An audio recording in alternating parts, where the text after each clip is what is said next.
I didn't get a very good night's sleep last night because my son, Nicholas, is halfway around the world. He's in Sweden right now. And, it's the day before he goes on trial at a European club. And I'm sitting here. I'm not getting to watch what's going on. I'm usually there just to kind of help him work through stuff. But I mean, he's a big boy now. He's 16. And it's officially, 10 years since he first started playing soccer? It's been 10 years since he came home and said, sitting in the backseat of our car, I want to be a pro soccer player at 6 years old. And my wife and I just kind of looked at each other and we went, okay.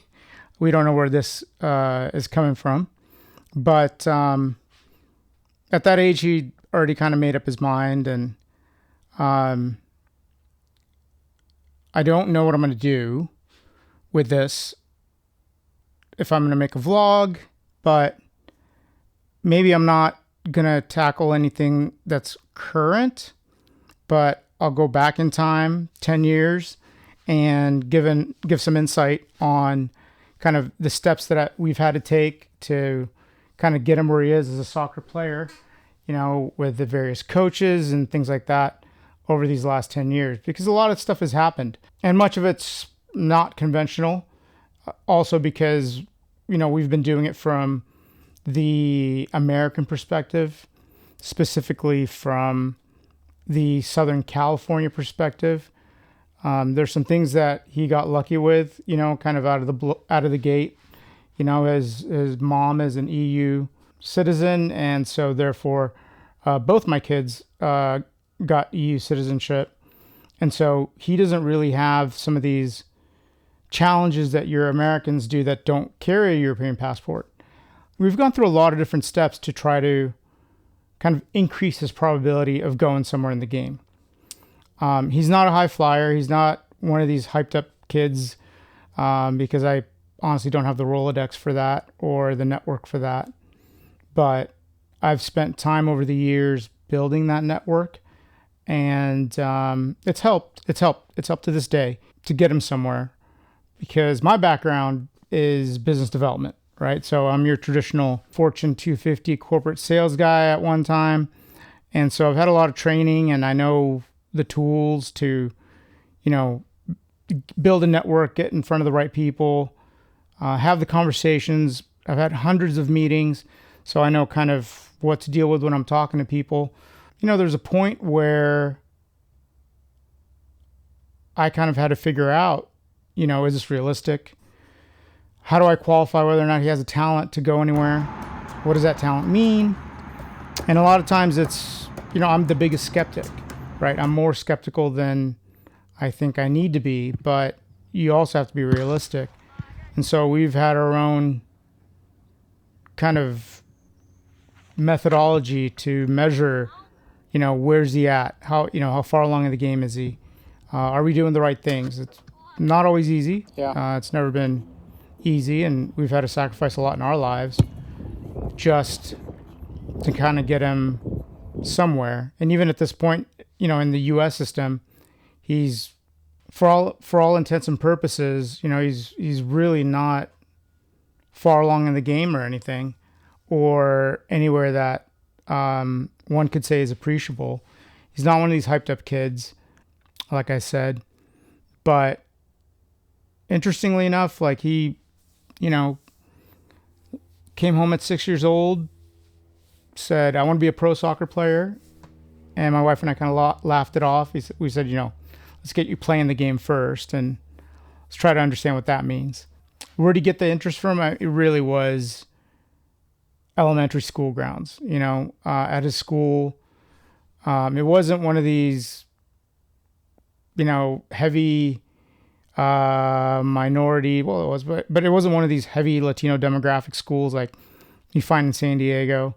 But a lot of the kids at that age loved playing soccer, and recess was kind of this thing that they would do where, they would go out on the field and they'd play. And that's kind of what generated the spark. And I mean, I think we were lucky that the principal of the school kind of supported him in that, because I mean, they didn't have any real goals or anything, to shoot on. But the principal and the school, it was a public school. They made these little PVC pipe goals, and so the kids kind of made up their own little structure on who's gonna play on what team, and who's what the level of the teams were and stuff. So in many ways, it was left to them to figure out. Even, I mean, I think at some point they were doing some promotion and relegation at the elementary school. So I think it happened organically, and we just had to take that spark, whatever that spark was that he had, and just feed it. So, the first recreation game that we watched him play at 6 years old was, I think, like 3v3. And, after that first game, we were sitting there going, oh, this is not good. Like, this isn't going to go anywhere. And we had to kind of leave that up to, the coaches. And at that point, it was very low level play. A lot of his friends were already actually playing a couple of years already.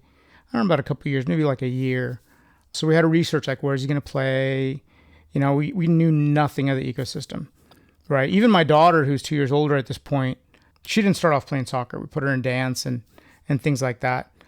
And even my daughter's journey is a good learning lesson to kind of not try to make up your mind or predetermine where they're going to go, because my daughter's a collegiate volleyball player now.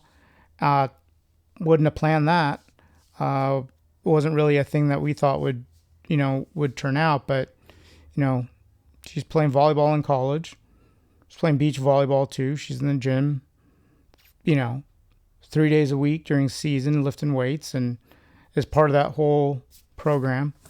So, maybe what I'll do with this little vlog is kind of a form of therapy for me, but also kind of cover, what do we do? Because it's a lot of work. It's making sure that he's fed the right amount of food and his caloric intake's there. And, what are the challenges over the years? He wasn't the big kid, right? And that was a problem. And it's if you're a parent watching this, it's going to be a problem for you too, because every single week matters. Every single practice matters, and every exposure to the ball matters. And you can't really just sit there and take what a coach has to say and take it for gospel, or you have to look out for your kid and what your kid's getting out of the sport and where your kid's development is. Just because my kid was the smallest, he wasn't the smallest, but just because he was small, right, at the time, if he wasn't doing those things when he was small, you can't wait until they're big enough to do it, or whatever it might be, right? And I'm not the tallest guy in the world. I'm 5'8". His mom's 5'8", although we're probably the shortest in our families.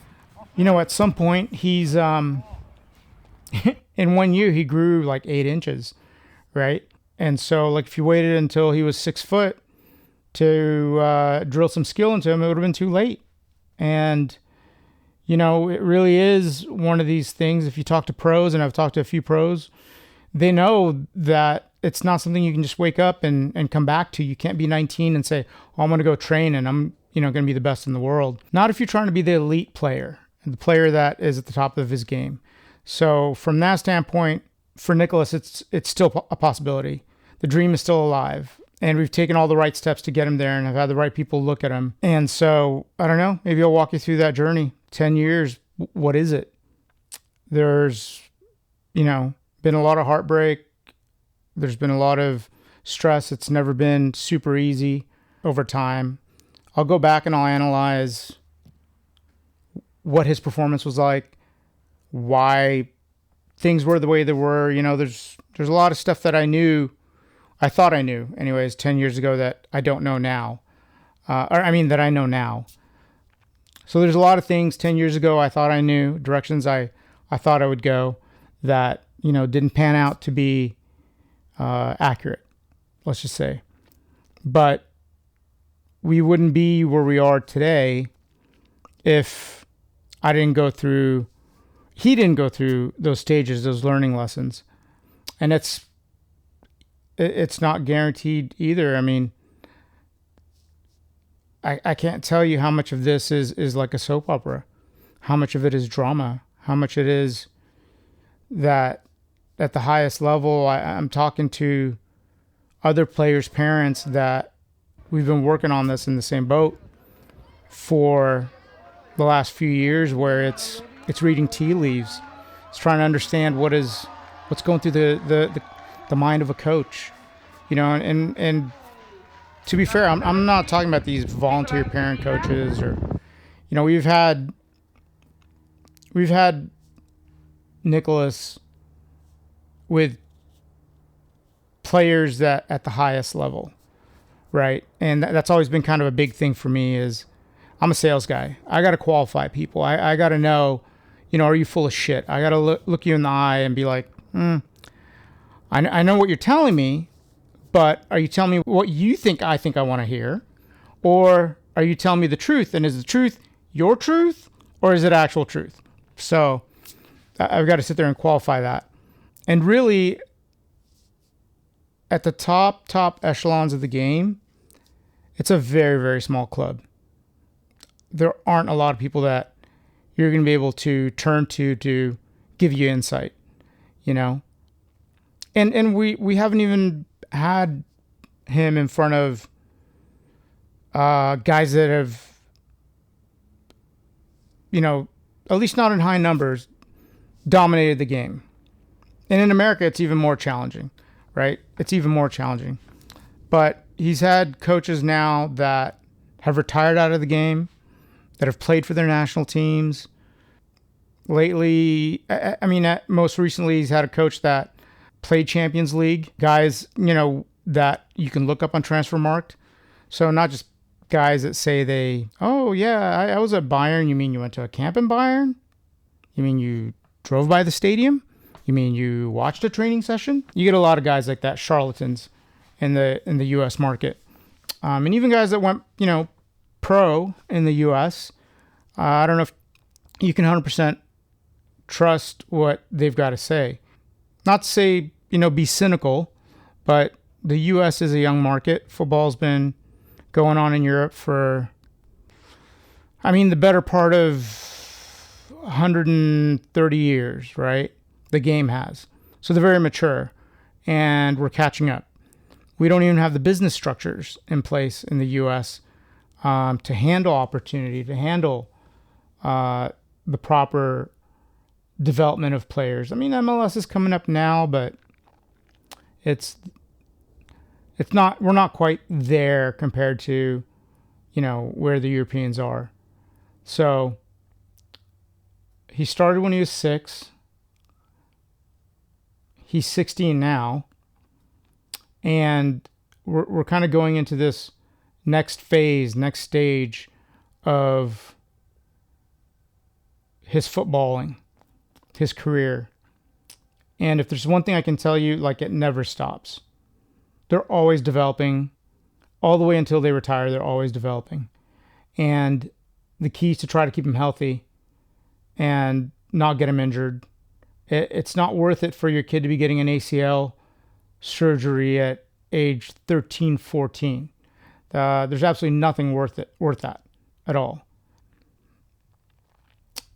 Injuries do happen, but you do what you can to try to avoid it. There is really no tournament or anything that's worth it. You need to get them to the finish line and get them as far as you can go, so that they're not having this doubt in the back of their head.